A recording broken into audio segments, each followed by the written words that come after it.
All right, please be seated. I'd like to thank you again, for coming to this Peaceful Solution Character Education Teacher Training course, and for all of you out here and all of you online, thank you for taking the time to come and learn to teach. Hopefully we can all learn how to also practice the peaceful solution in our lives and in everything that we do.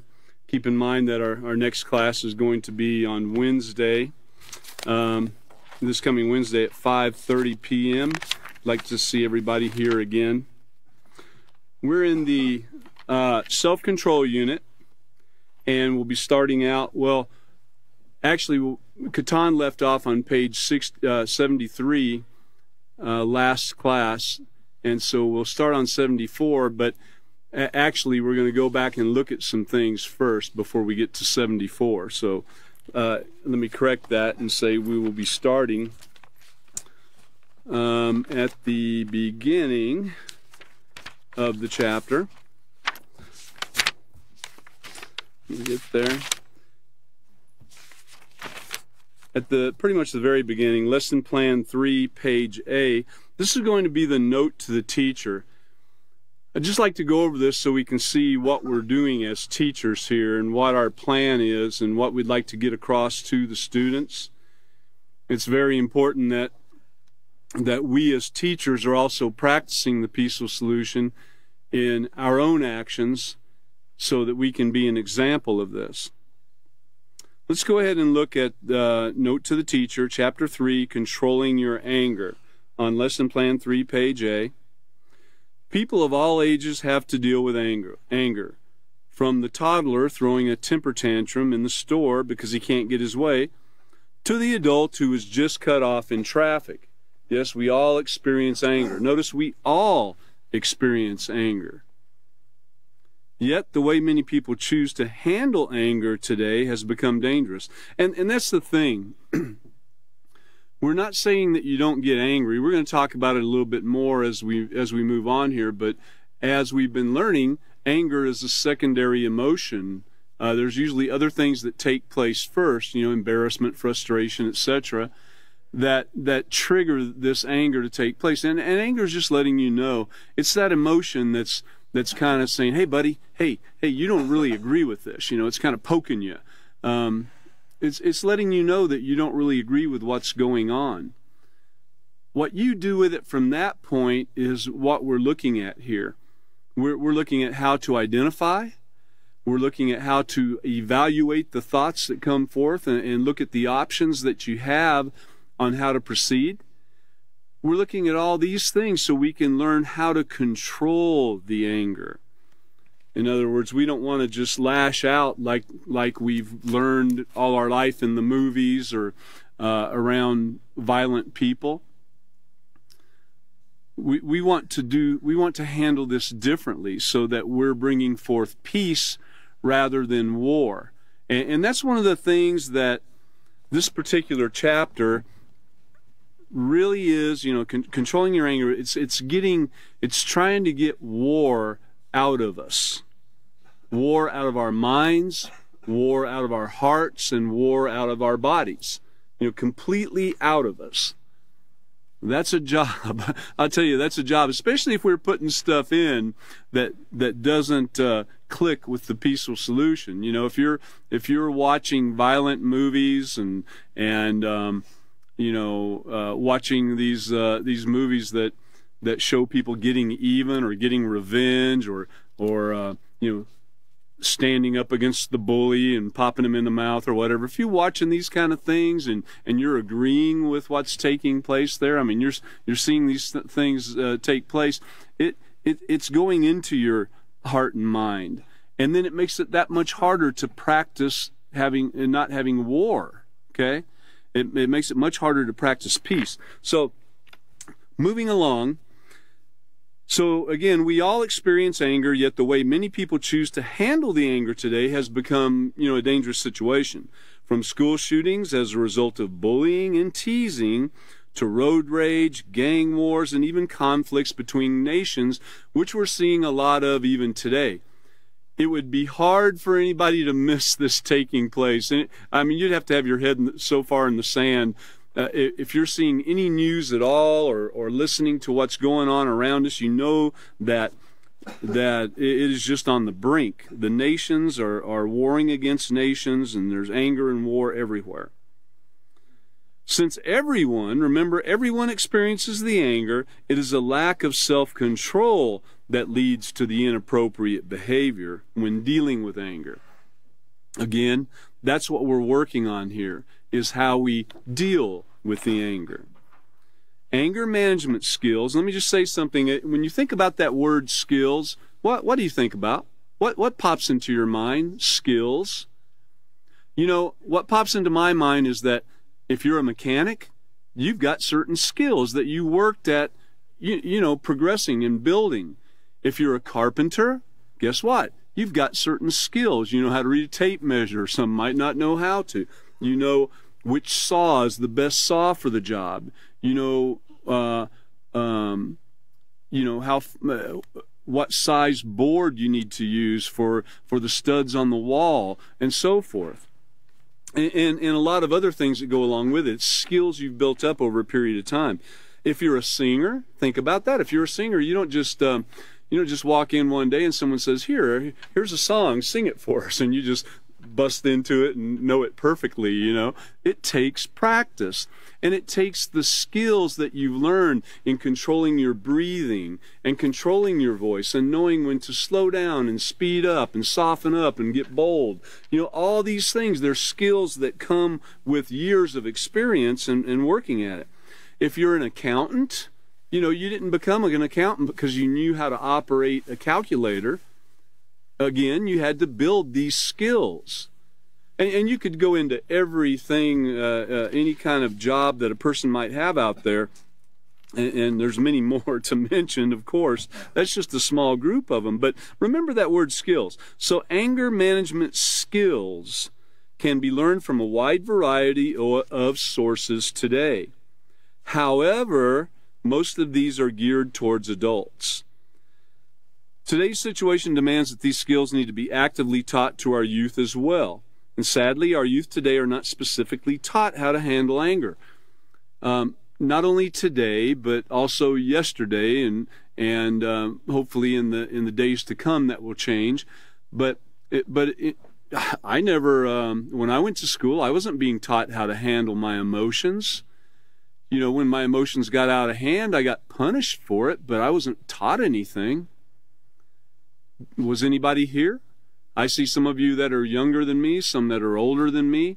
You know, I would venture to say that most school curriculum did not include how to control our emotions, especially not our anger. So the way that people learn, like right here it says, they learn about anger accidentally from the examples of those around them and from the entertainment media. Well, what do you think was learned about anger in the entertainment media? Think about that for a minute. In the movies, on videos, on internet clips, you know, wherever you want to get it from, what do you think is taught about anger when you're being entertained by it? Wouldn't be very entertaining to most people to see someone busting off on somebody and then the other person saying, "Oh, I'm sorry. You know, I'm sorry I got in your way," and then turning and walking away. You know, what excitement is that? But it's very exciting. It works on your emotions, and it's very exciting to get even with the bully and, you know, to let that anger flow. He deserved it, you know. That's the kind of thing that is learned in the entertainment media. So, for example, children are watching wrestling on TV, or children who have done this have been known to practice similar aggressive behavior with siblings and peers. And we've all heard about those things in the news where someone got hurt, broke their neck, died, whatever, just from practicing the latest wrestling move that they saw.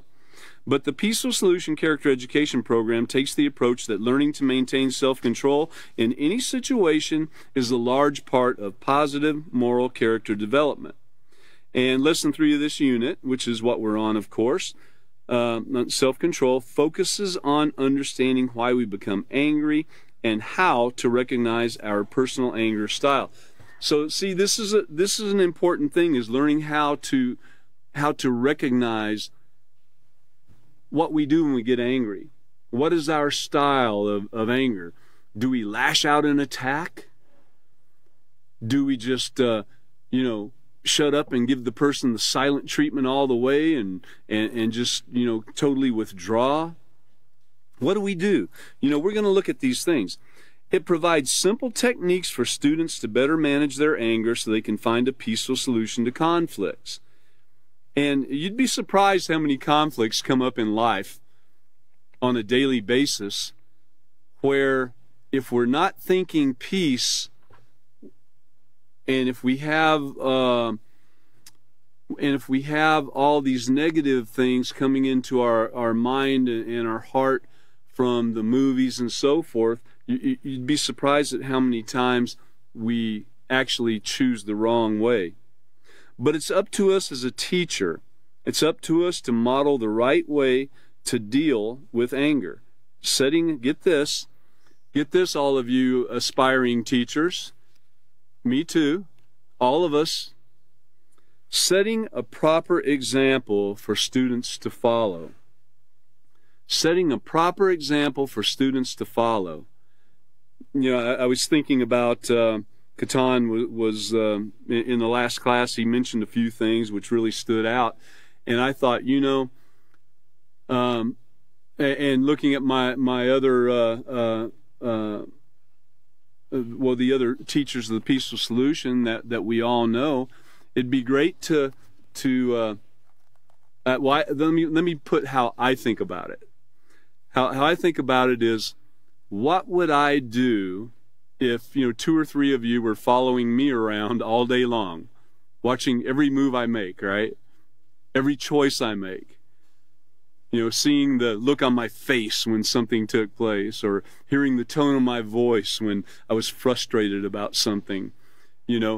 What would I be doing knowing that you were standing there walking around with me? It would be an experience for sure. And so I thought about that, and that's why I highlighted this in here, because I thought it was so very important. Setting a proper example for students to follow. And I might say, I'm not saying anything about the other teachers by any means. I was thinking about myself on this particular thing as Catan. I don't know what it was he said that made it pop into my mind, but when I saw this on the note to the teacher, I said, I got to spend a little bit of time on this. Because you, as teachers of the Peaceful Solution, you should keep in mind that people are watching. If you have students, guess what? They're watching. They're watching all the time. I have young boys correct me sometimes on the things that I do.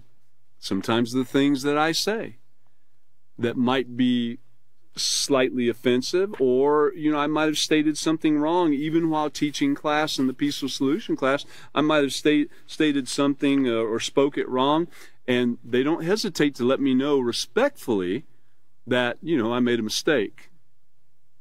I haven't had any of them just jump out at me disrespectfully saying things, but it's also our responsibility to make sure that every student has the opportunity to develop the basic skills necessary to deal with anger in any situation in a positive, moral way. So it's our responsibility. Remember, responsibility. It's our responsibility. We've got to make sure that every student has the opportunity to develop this. We can't force that development upon them. All we can do is put it out there so that they have the opportunity, and they must choose, just like we have to choose how we conduct ourselves and how we handle anger as teachers of the Peaceful Solution.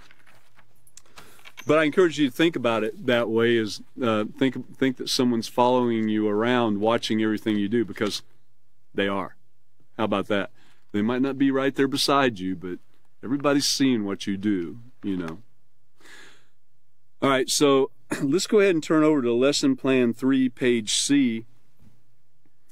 And let's be reminded quickly about the purpose of this particular lesson. The purpose is that students will learn how to identify the emotion of anger and how to practice self-control regarding anger. And practicing self-control is, you know, again, building skills. Your skills develop over a period of time as you're practicing this self-control. We want to be very skilled individuals on practicing the peaceful solution, practicing self-control in everything that we do, okay? Now, let's go ahead and turn over to Lesson Plan 3, page D, and look at the procedures real quick. As the teacher, you'll want to look and see, you know, this is a guide for you, you know, to follow a set pattern on how the peaceful solution should be taught. You're probably not going to say it word for word exactly like this says, but nevertheless, it's a guide for you to know what we're looking to do. Now, Catan covered Procedure 6 very well, actually, last time. And as we look, it says, look at the last sentence in Procedure 6. It says, have students complete the exercise found on page 73. Okay. Now, let's look at Procedure 7. Tell students that there are other appropriate ways to deal with anger, and instruct students to read the section Appropriate Ways to Deal with Anger found on pages 75 and 77. Now, you might notice that there's something missing there. Guess what it is? Page 74. Page 74 is missing from the mix. And so does that mean we just pass page 74? No. It's a continuation. It's transitioning from page 73 to page 75. And so let's go on over to page 74. How about? Catan finished up on page 73 with the hot thoughts and the cool thoughts, and we're going to talk a little bit more about that. Not too much, but a little bit more. If you turn on over to page 74 in your self-control unit, for those of you that are watching on the internet, you know, you can download these books, download the lessons on the, if you're on Facebook, you can download these. And there's other ways also. If you don't have access to it, you can contact the Peaceful Solution, and I'm sure that we'll work very hard into making sure that you have the lessons available to follow along. Okay, so page 74, top of 74 starts out with, cool thoughts will help you separate from your anger long enough so that you can identify your primary feelings.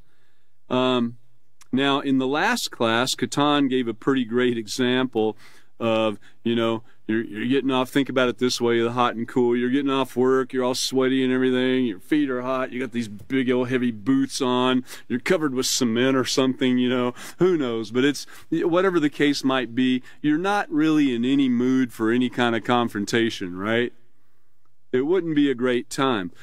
But then you get home, you change clothes, well, you take a cool shower, get a glass of water, maybe some ice water or something to sit down in front of the fan, and you know, you've got clean clothes on, you're relaxed, and you could handle just about anything at that time. You know, you're being cool, you're being calm. I really liked his example of that, you know. It really stood out in my mind. And so that gives you time to think about things and identify what you've gone through and what you might be going through at that particular moment. So remember, anger is a secondary emotion. Just to cover that for just a second, if you'll turn back to page 58, page 58. Okay, it starts out on that page, page 58. No one ever makes you angry. You choose to become angry. That's been covered very well over the last several classes. And look at the second paragraph. Anger is a secondary emotion. We need to remember this. It's a secondary thing. It doesn't just occur, you know. In other words, when someone says something to us that we disagree with, we usually do not feel angry immediately. I mean, that's something that occurs really all the time. People have differences of opinions. It doesn't mean that we're getting all fired up over it. It doesn't occur immediately. Although it might seem as if anger is instantaneous, it's not. Anger is produced by other emotions, such as, and this gives an example of a few, embarrassment, disappointment, hurt, annoyance, and even fear. Anger that's uncontrolled can turn to rage. And that's the part that we're working on, is controlling that secondary emotion of anger. It's real easy to be frustrated or embarrassed. Embarrassment's a big one. Or hurt. You know, hurt by somebody you trust, somebody you respect, an authority, mom or dad, something in your life. If you can be hurt by things that are done. And that's when we need to really stop and evaluate things and control ourselves, because otherwise it could turn into a really bad situation and we might carry some type of grudge for like a very long time. So let's remember it's a secondary emotion. And when you identify the underlying feeling, you can better control yourself and handle your emotions appropriately. This takes a little working, you know, because you have to, you know, it's like Catan said, you've got to calm down. You've got to, and he gave that example about the differences on even your physical state at the time. You've got to calm down and think about things, and that's the hard part sometimes, is controlling it, controlling your thoughts and your feelings and actions. Let's see, there's you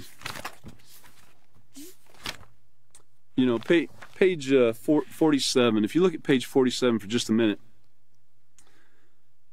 I like this example right here, and I like to call it synergistic.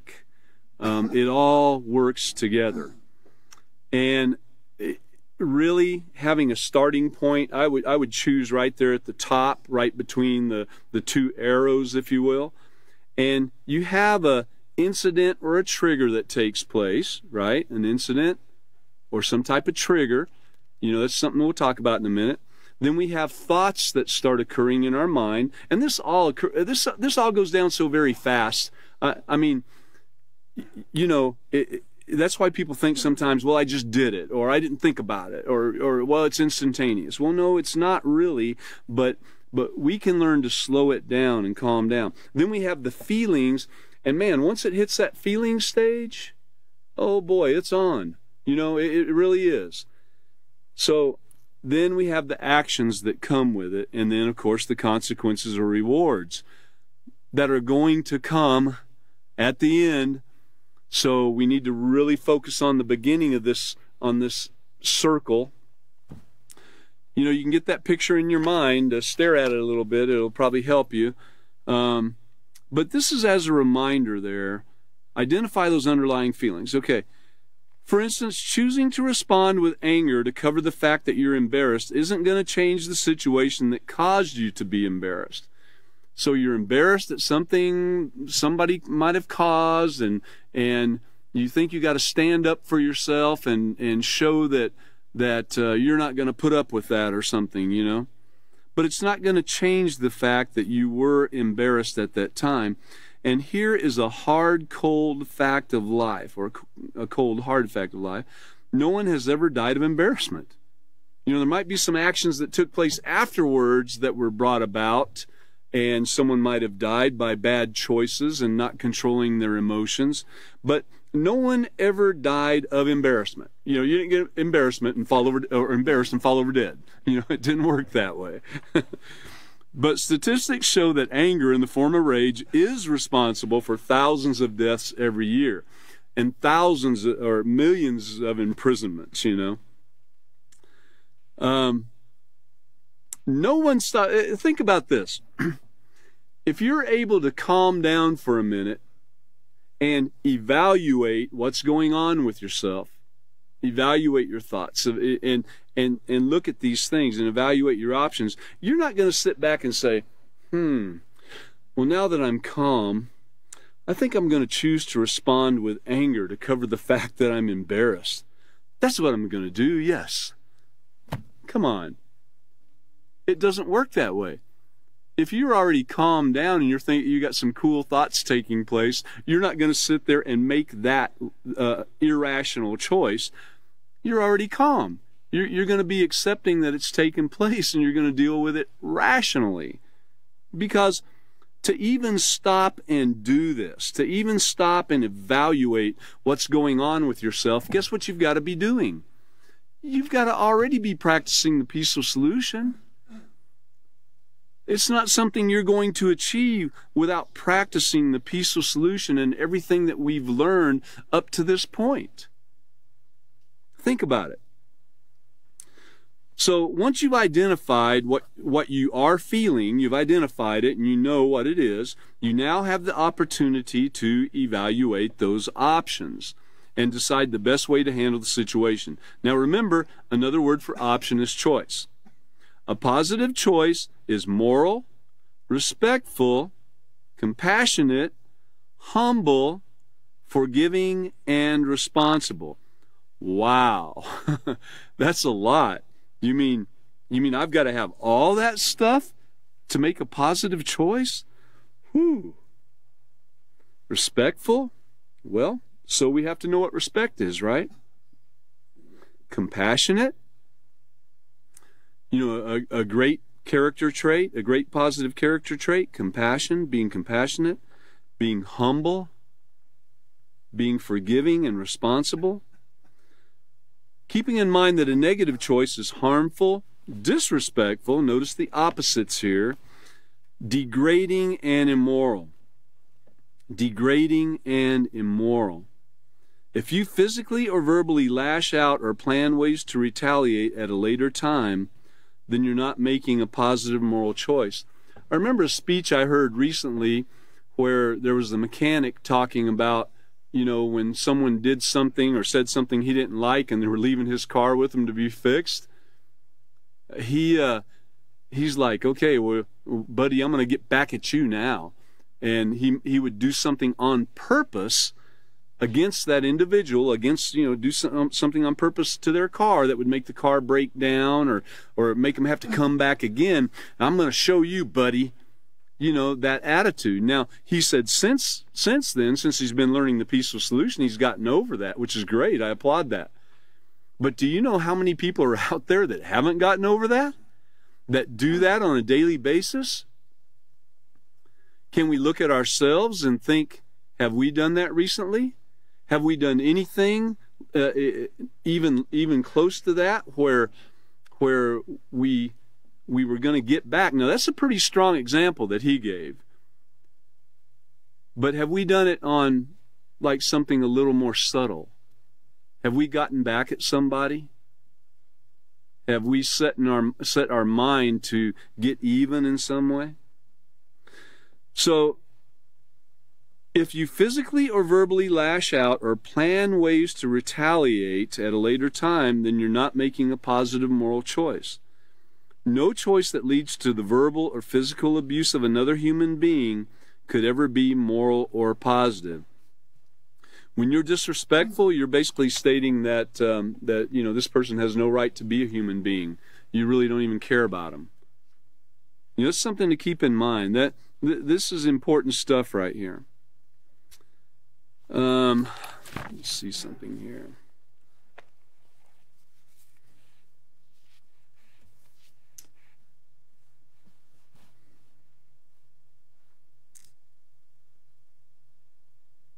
Let's turn to page 71 for a minute.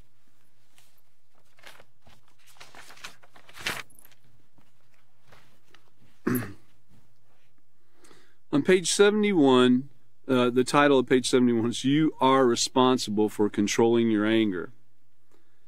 No one can make you angry, and no one can control your anger except for you.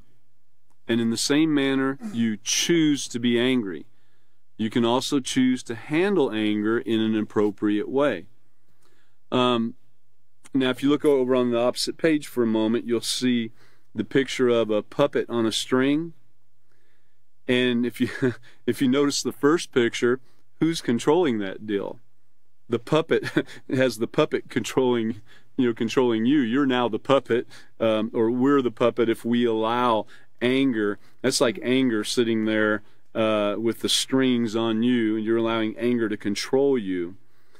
On the other hand, if you control your anger in the other picture, if you control your anger, you're the one with the strings. You're the one doing the controlling. You know, that's what we need to work towards. And at the bottom of the page, it says we have the ability to think, reason, and control our thoughts and actions. Therefore, we need to take responsibility for controlling our anger. So learning to handle anger in appropriate ways, well, turn to page, I think page 20 and 20 or 21.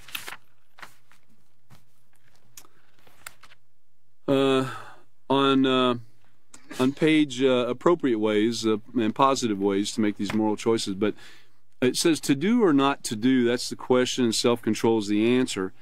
And it says another important aspect of proper decision-making is learning to weigh your options, and that's what we're talking about doing. Weighing your options means taking the time to consider the possible outcomes of each choice before acting. Notice that's before acting, and you know, really giving it some thought, and then making the decision that is morally correct, beneficial, and advantageous.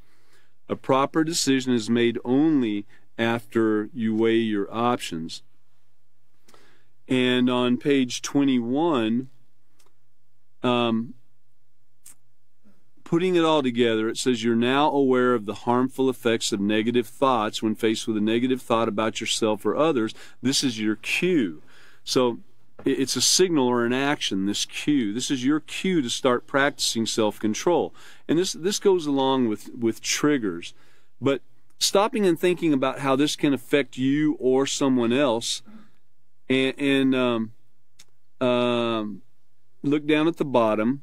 You know, a moral choice is not going to affect you negatively or others or property or the environment. And remember the stop sign: stop, think, options, and proceed.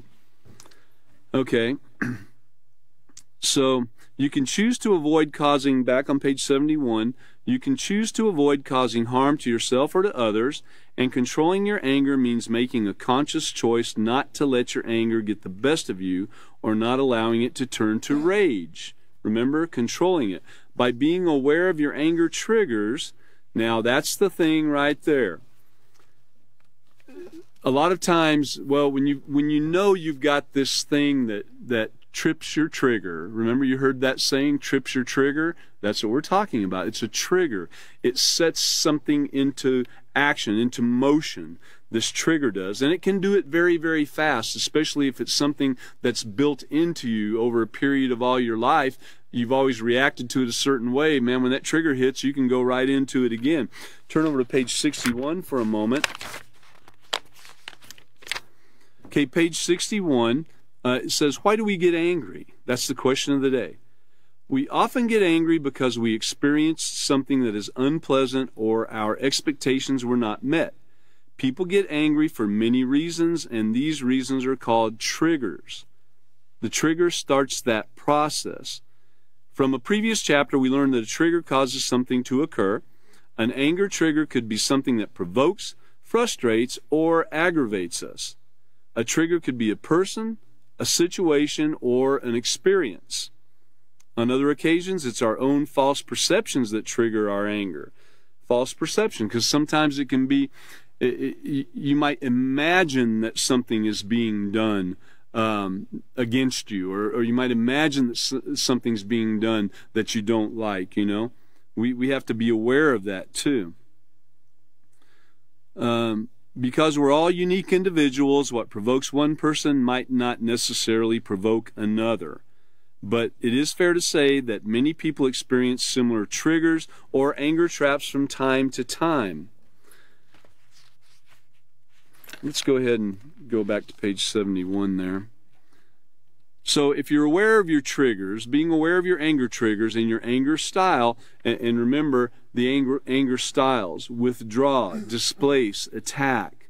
We've got to look at that. I know it's been gone over, but we really need to look at that on page 66 real quick. If you turn to page 66, you see in the illustration the person turning away. They're withdrawing. There's something going on they don't agree with, and they're totally withdrawing from the situation completely. And sometimes people that do that, they hold on to these things for a very long time. Then there's the person that displaces. They displace their anger onto other people or inanimate objects. Look at him kicking the trash can, punching a hole in the wall, breaking out a window, throwing something on the ground in rage. Afterwards looking at it and say, why did I do that? That was my most liked thing, Or the attack, the attacking when angry, the violence that comes forth from these things. And then on page 67, it helps you, and even over on to 68, we're not going to go through it right now, but those are the pages that can help you determine your anger style. It's a question. You should look at that and try to determine what your particular anger style is, so you can know how to deal with it, and we can go back into all these tips on how to handle these things. Okay, so the anger style, and then you can take steps that will lead, back on page 77, you can take steps that will lead to you making positive choices even when you feel angry. Remember, when you disagree with something, you feel that anger. And a cold, hard fact of life is that anger is a part of life. There will always be situations that will trigger your anger. We are learning how to control that anger and not let it turn into rage and doing something that we really would not have done.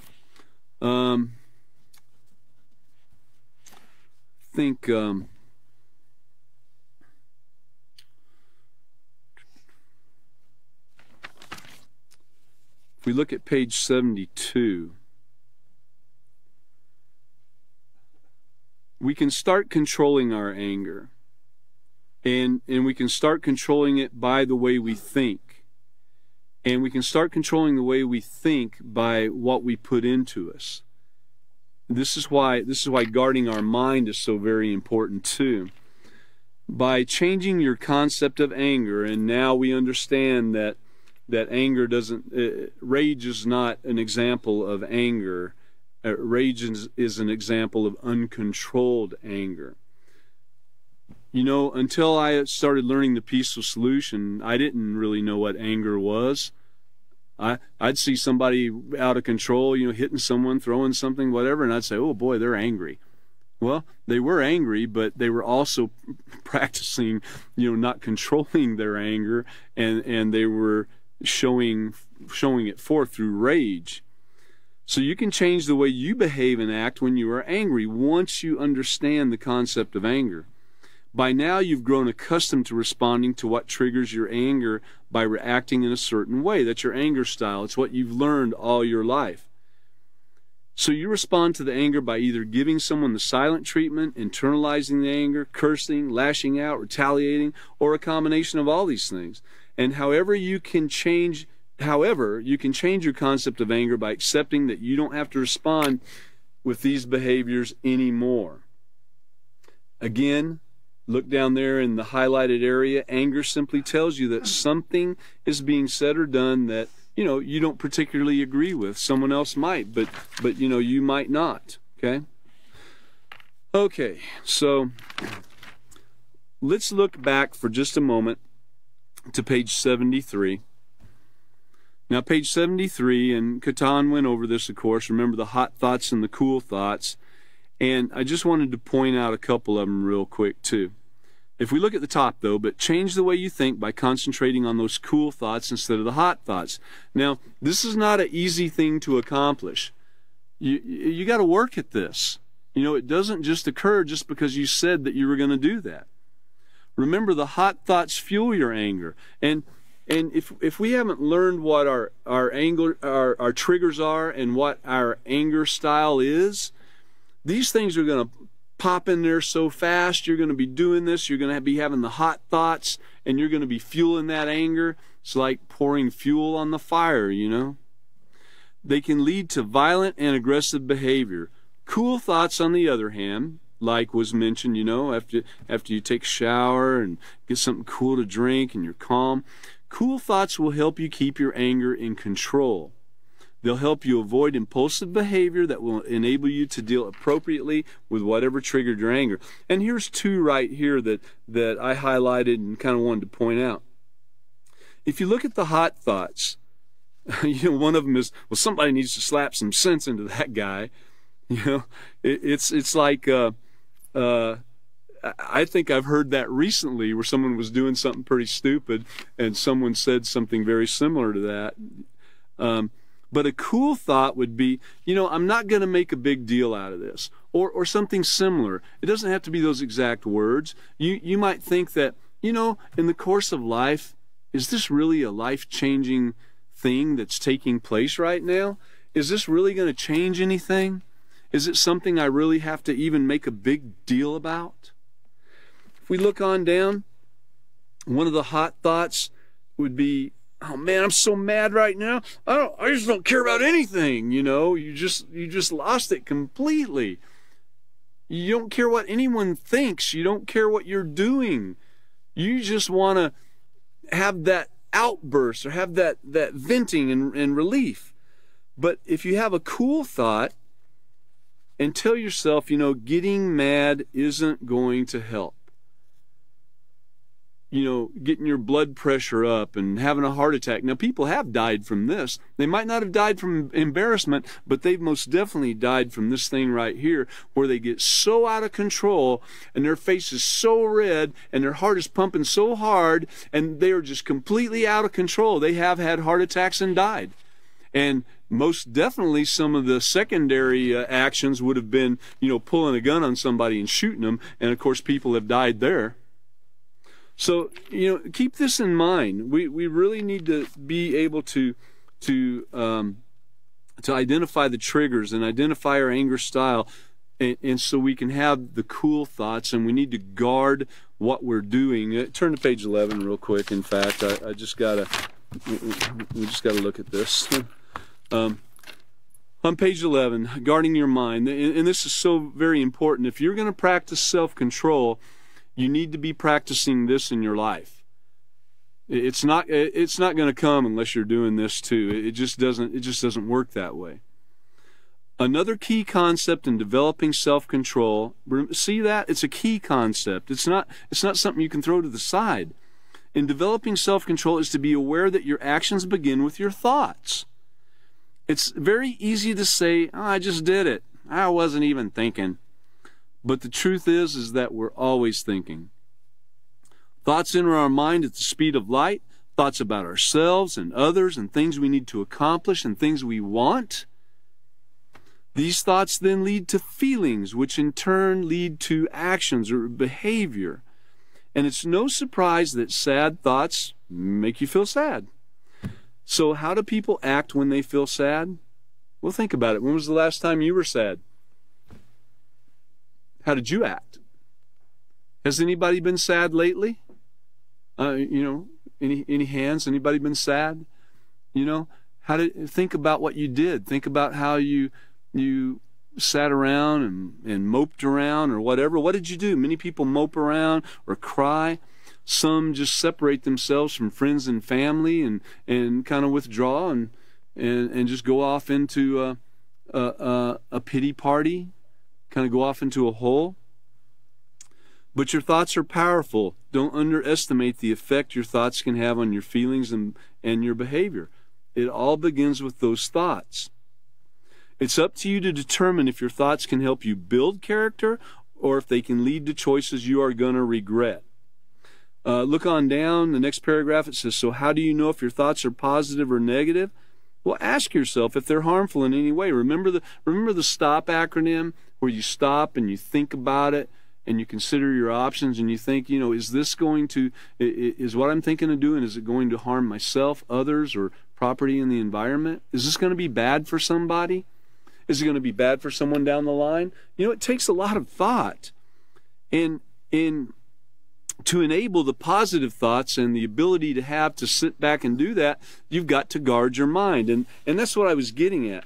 If you've got negative thoughts that are being fed into your mind, you know, what goes in comes out.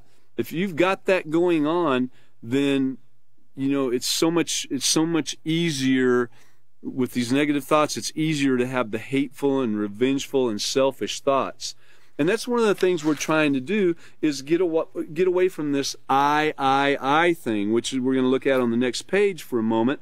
But let's see if I want to go here.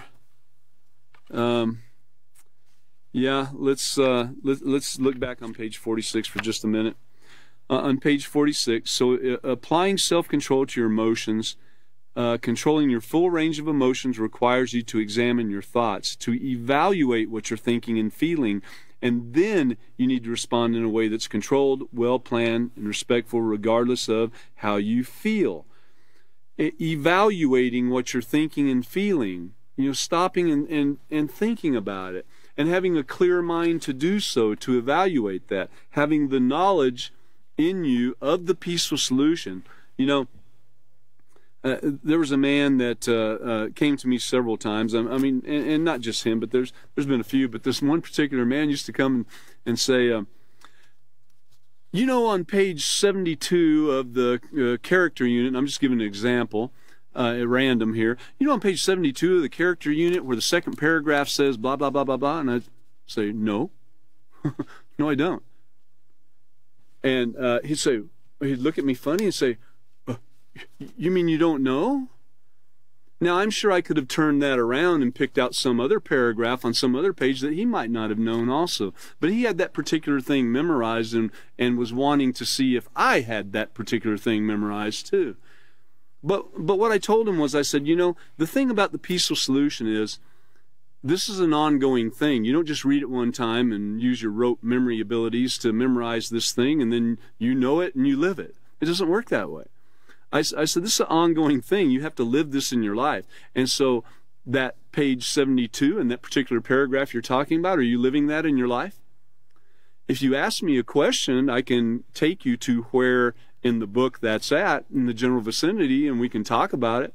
If I have a problem in my life, I can open the book and I know where to go to find, again, a reminder on that particular thing so I can adjust my life. And I can practice the peaceful solution, and that's what I suggest that we do. You know, it doesn't help just to memorize words. It doesn't hurt to do that, and it doesn't hurt to have those words in your mind, and it doesn't hurt to be able to go right to the page too. I know some who can that also practice the peaceful solution too. So I'm not saying that that's not the thing to do, but I'm saying that what's more important is knowing where to look. Where to look for those reminders, where to look for what you might have forgotten, where to get the knowledge of how to conduct yourself. And don't forget, there are people you can ask also.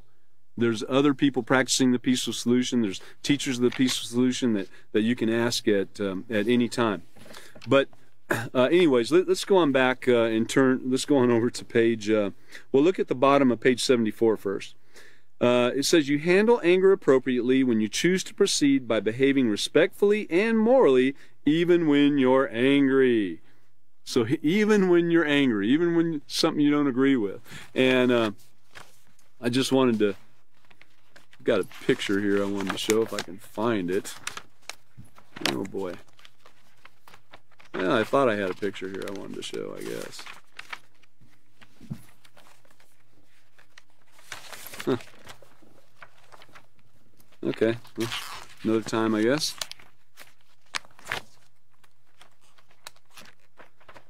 Okay, well, anyways, let's go on over to let's go back first of all to the lesson plan. Lesson plan 3, page D, and procedure number 7. It says, tell students that there are other appropriate ways to deal with anger. and instructs students to read the section Appropriate Ways to Deal with Anger, found on page 75 through 77. So we've gotten the missing page there, you know, page number 74. We've covered that and gone over a few things. So page 75 through 77, it says review each point separately and stress that by incorporating these tips as part of your anger management plan, notice it's a plan, they are learning to respond to anger in a healthy, effective manner. Let's go to page 75, but remembering, you know, in all this, remembering guarding your mind, and remembering your anger style, remembering to look at your triggers, you know, what triggers these things. When you go off and you look back and say, man, why did I do that? Which you're going to do it, you know, that it's going to occur from time to time. Remember, you know, curveballs and pitfalls in the character unit, general vicinity, about halfway in the book, page 85. So page 85, curveballs and pitfalls. You know, remember that things are going to take place that you thought you were prepared for. You know, you thought you had your mind set in advance. Over on page 80, just a few pages before that, set your mind in advance, and you've got it all set. You're ready for anything coming your way, and boom! Here comes that curveball or pitfall, man, and it gets you, and then you look and say, oh, man, why did I say that? Why did I do that, you know? Well, you can go back again, and you can look at where something might be taking place, or you're not guarding your mind well enough. Have you not really looked at what your anger style is? Do you not really know what your triggers are? You know, these aren't just words. You know, we have to go back and figure out these things. And I admit, you know, I read The Peaceful Solution many times before it hit me that, oh, wait a minute. Oh, we have to actually do these things that it says. If it says determine your anger style, then it means determine your anger style. That you're not going to get it until you do. So if you haven't done it, let's do it, you know. Do it today. Do it when you go home. You stop and do it, really. I understand completely. Believe me. I had read all the Peaceful Solution books and was teaching them and everything. And one day, it just struck me that, oh, I don't have to just read this. I have to do it, you know. So let's do it now. I mean, that's the way to do it, okay? Page 75. Speak appropriate ways to deal with anger. Speak in a respectful tone of voice and use respectful words. Speak in as a normal tone of voice as you can. I know someone, actually he's one of the teachers and that you see up here from time to time, and I know he always has a pretty normal tone of voice when it comes with dealing with frustration and everything. And so I've used that as an example for myself in trying to do that. I haven't achieved that point of perfection yet. You know, occasionally the tone kind of busts off there, but I'm trying. And I know all of you are being here learning to teach the Peaceful Solution. Remember, it's an ongoing process. And, you know, I always revert back to the curveballs and pitfalls, setting your mind in advance and giving yourself room to grow. I mean, what awesome things to learn. Those things right there will help you more than anything. Well, I can't say more than anything. One of the things that will help you more than anything is guarding what you're putting into your mind. If you're putting negativity into your mind, you can expect that negativity to come out. So if we're doing that, let's change that. Let's change it today also, you know. Oh, I might have found my pictures. Yeah, here it is. Okay. So, in other words, don't start screaming, yelling, or shouting. Raising your voice will only add to your angry feelings and could, if the other person does not have self-control, cause an angry response. The cursing, name-calling, threatening to hurt the other person has got to be eliminated out of your life. That's not the Peaceful Solution, okay? All it tells the other person is that you're angry and you do not respect them, and really you don't even respect them as a human being. Everybody deserves respect. Every human being deserves respect. Not only human beings, but animals too, don't get me wrong. Rather than resort to these unhealthy ways, take the time to respectfully explain why you're angry, if you can. You know, again, there are ways to deal with things, and you might have to back off for a minute and come back when things calm down. And there are appropriate times when you can walk away from a situation. Then there's times that you wouldn't be wanting to walk away from a situation. If you have an authority, parent or something, you don't just turn and walk away and say, "Hey, forget you, I'll come back later." You can't do that. That doesn't work to your benefit. So rather than resort to these unhealthy ways, take the time to explain. This will give the other person an opportunity to resolve any hurt feelings and work on a peaceful solution that you can both live with. I did want to get to this I language thing. That's the second section there. It says, use I language to communicate your feelings. Many times when we feel angry, communicating our feelings helps to resolve the situation. Using I statements, like, not I want this and I want that, but things like, I feel angry instead of you make me angry, or I'm upset instead of you make me so upset. It lets the other person know how you're feeling in a non-threatening way. I language opens the door to finding a peaceful solution. You language, on the other hand, includes, you make me so mad, look what you did, and all these things. They're verbal attacks. That's what you're doing. You're lashing out and attacking and casting blame on the other person. There doesn't always have to be blame put on a situation. When you blame somebody like this, it causes that person to react defensively. No one wants to be the problem. No one wants to be the blamed party, the attacked party. And it causes the situation to escalate. Using the I statement shows that you take responsibility for your feelings and desire to work out the problem peacefully. This is what we've got to get out of our lives, is this wanting to blame and wanting to fight and wanting to argue. Arguing is like this right here, if we could have the overhead for a moment. That's how you look when you're arguing and no, it's mine. No, it's mine. That's what you look like. Okay, get that picture. We look pretty stupid when we're doing that.